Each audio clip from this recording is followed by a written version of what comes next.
Christmas sprinkler. Ça vient d'où, Agile Montréal? Ça commence c'est quand, Ça vient d'où? C'est hindou, non, c'est pas vrai. En fait, ça a une bonne quinzaine d'années. Ça a commencé pas longtemps après le manifeste Agile. Là, quand ça a commencé à être populaire, cette affaire-là, 2001. Quelques années plus tard, là, à Montréal, ça a commencé à mousser. Peut-être 2004-2005, dans ces coins-là. Ça semble... C'était très porté par une gang d'illuminés, dont est-ce que je dois nommer les noms, déjà? Tu es à l'aise de le faire. Là, à l'époque, il y avait François Beauregard beaucoup d'impliqués. Ouais. Toi aussi, d'ailleurs. Au début, non. Moi, c'est juste les histoires que j'ai entendues de François puis de Vincent Tancé. OK. Et leur premier mensuel. OK, parce que je sais que... Il y avait 4 personnes. Oui, il était pas beaucoup, puis... Dont 3 organisateurs. En gros, c'était ça. On se fait-tu des genres de focus group sur cette affaire-là qu'on sait pas c'est quoi. Fait et puis ils se rencontraient à la salle des boiseries à l'UQAM. Petit look clergé. C'était là, en 2004, au début? début? Je sais pas si ça a commencé là, mais quand moi je suis arrivé, c'était là, puis c'était déjà rodé, routinier à cet endroit-là. Toi, t'es arrivé à quelle année? Mais dans les débuts, je pense que ça se faisait quand même à l'UQAM, mais je sais pas. l'UQAM était probablement une salle quelque part, parce qu'il y avait beaucoup... d'aide de Claude Bessner à l'époque aussi. Oui. Pour fournir des locaux, pour aider. Parce que, tu sais, c'est dans la recherche, puis l'UQAM qui a une chaire de recherche quand même assez investie, là. Donc, ça faisait partie de leur mandat aussi de supporter la recherche. Donc, l'agilité, ça en faisait partie. Puis Pixis, c'est ça. Ils ont commencé ça, ils faisaient des rencontres pour commencer à explorer ce sujet-là qui venait juste d'émerger, regarder les succès et échecs, qu'il n'y avait pas tant que ça non plus dans les newspapers. Puis c'était plus technique aussi, je pense, les sujets. Au début, c'était très dirigé par des pratiques puis ce genre de choses-là. C'est seulement plus tard, puis c'est ça, puis ils l'ont porté quand même longtemps. Ils avaient même créé un compte bancaire séparé pour Agile Montréal, qui était hébergé sous la bannière de Pixis à l'époque. Puis à un moment donné, ils ont voulu se délaisser de ça. Faut pas oublier que Agile Montréal, c'est un chapitre de l'Agile Alliance. Oui.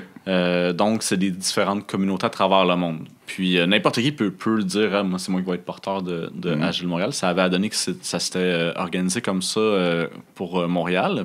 Chaque communauté a son histoire. Oui. Mais ça, ce sera un autre podcast. Un autre podcast. Puis Agile Montréal, c'est un OBNL, il faut le mentionner. Oui, exactement. Ouais. Donc, quand ça a été fondé, c'était en 2011, un soir de février. Oh, oui. Là, j'étais là. Le but, c'était que ça vole de ses propres ailes, de séparer les organisations aussi, parce qu'il y avait l'entreprise et la communauté à but non lucratif. Fait que c'est là que moi je suis entré dans l'administration pour la première fois. Donc c'était le premier CA, première assemblée générale de ça. Puis après ça, chaque année, je suis resté depuis ce temps-là. Je suis encore là aujourd'hui. Moi, quand je me suis impliqué, c'était vraiment dans un élan d'arrêter les combats de bannières, d'éliminer la partialité ou l'influence des différentes entreprises agiles à Montréal. Puis je me suis dit, c'est pas vrai que la communauté agile de Montréal va être teintée par une organisation. Moi, c'était mon cheval de bataille. Je suis embarqué là-dessus, je suis allé là, puis c'est pour ça que je voulais m'impliquer.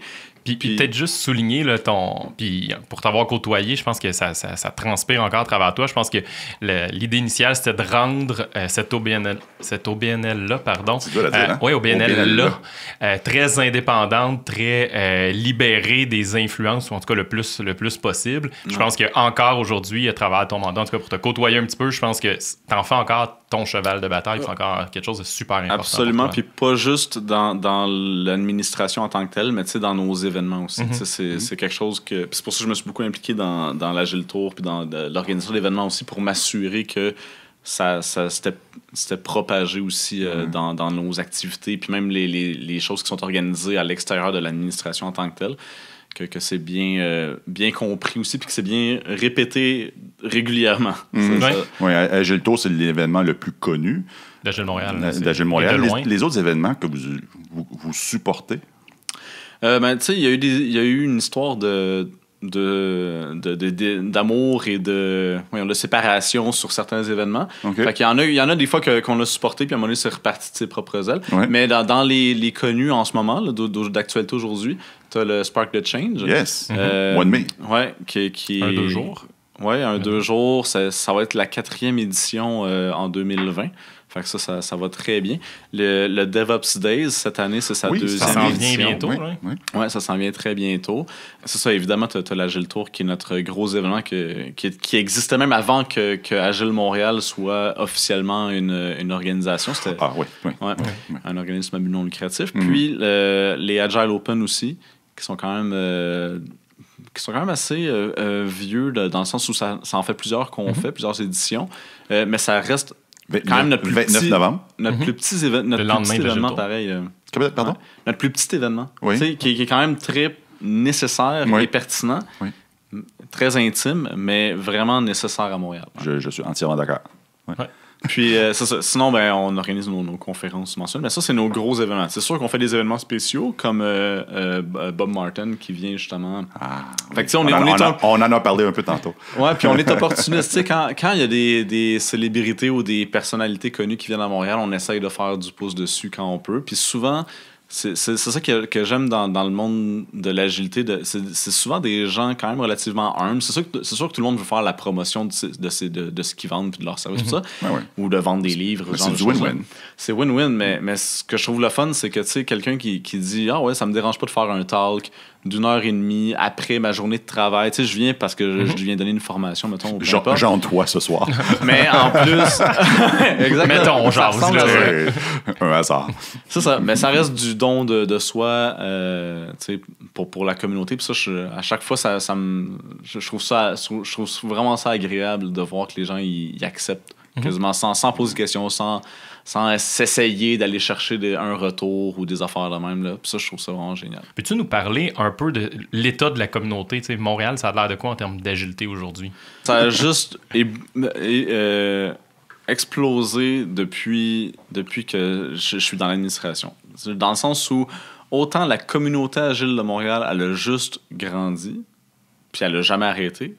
Autant, tu sais, on voyait aussi d'autres symptômes de ça dans l'Agile Tour en tant que tel, qu'on a juste essayé de répondre à la demande en grossissant à chaque année, puis c'était jamais suffisant non plus. Ouais. Fait qu'encore aujourd'hui, c'est tout le temps ça.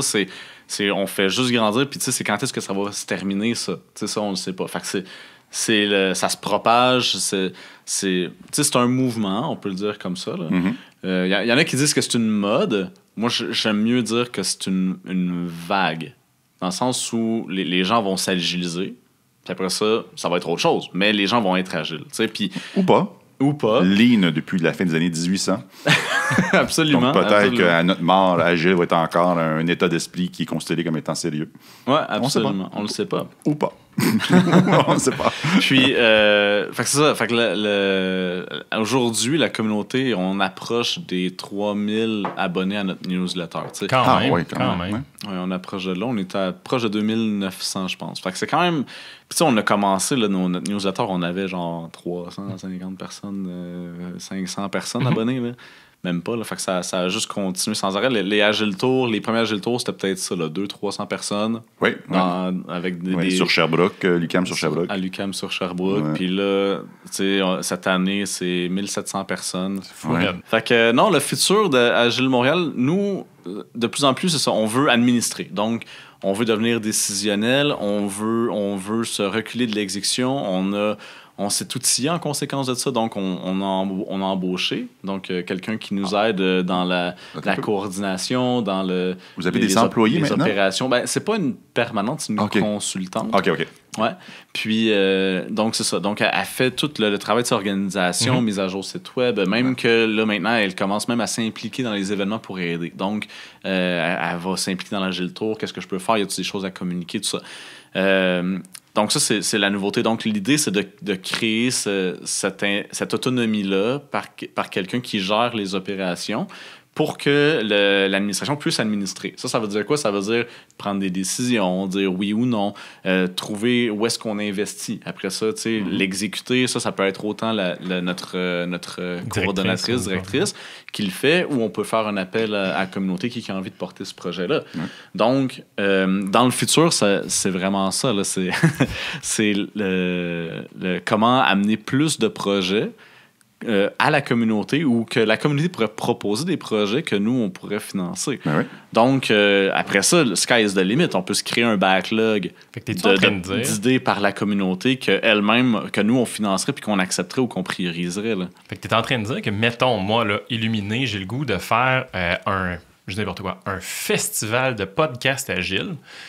Je dis n'importe quoi, c'est improvisation. Je peux aller voir la gang d'Agile Montréal et leur dire « Hey, embarquez-vous avec moi, on va faire un festival 3 jours où le monde couche dans une école puis on fait des podcasts qu'on diffuse live à la communauté. » Un bed-in d'Agile podcast financé par Agile Montréal.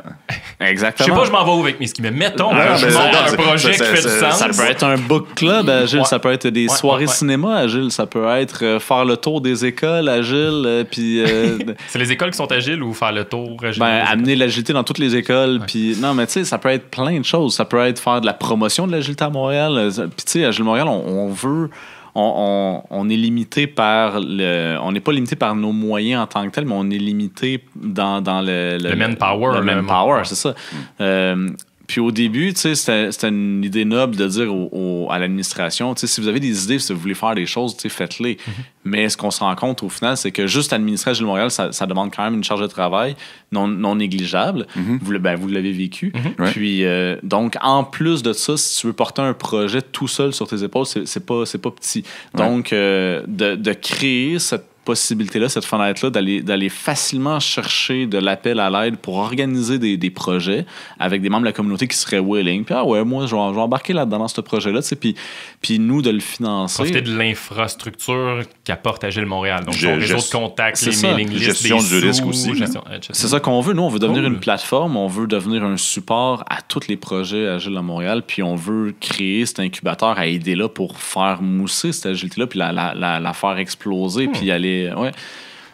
Attache ta tuque, parce qu'une fois qu'on va publier l'émission, c'est un peu un appel. Là, on parlait du futur. Les portes sont pas encore... Ça veut pas dire que c'est bar open. Ça veut juste dire que, grosso modo, si je reformule ton message, ce que je comprends, c'est un peu un appel à la communauté. Si vous avez un projet intéressant, venez voir Agile Montréal, proposez-le, puis vous savez quoi? Ça se peut très bien qu'il vous aide à partir du moment où ce projet-là fait du sens puis qu'il est porteur, aligné avec la mission. Ça, c'est la vision du futur. Après ça, concrètement, pour y arriver, c'est sûr qu'on a encore du travail à faire pour bien structurer ça. Mais il faut le vivre, tu sais. Puis on a déjà fait des tentatives par rapport à ça. On a déjà créé un backlog de la communauté, on l'avait publié, on a dit on va voir quel genre de choses qui vont sortir de ça. Puis fait qu'on a un genre de draft de backlog. Fait que tu sais, le potentiel il est là. Mais probablement qu'on n'a pas mis assez d'énergie là-dessus. Fait qu'il faut vraiment bien préparer ce projet-là pour le mettre en branle. Tu sais, ça c'est une des choses qu'on veut développer. Sinon, c'est juste être présent puis avoir de la visibilité à travers Montréal, puis dire l'agilité, ça existe. Il y a un travail de promotion qu'on aimerait faire plus fort que ce qu'on fait aujourd'hui. Après ça, tout ce qui est membership. Tu sais, dans le sens, être membre de la communauté, là, on aimerait ça que tu en aies encore plus pour toi. Tu sais, fait que ce soit un rendez-vous, quasiment un incontournable. Moi, là, pour l'agilité, mon passage obligé, c'est par Agile Montréal. Il y a tout ce que j'ai de besoin là. Donc, ça aussi, ça fait partie de la vision. Pour vraiment qu'on devienne une source de support incontournable.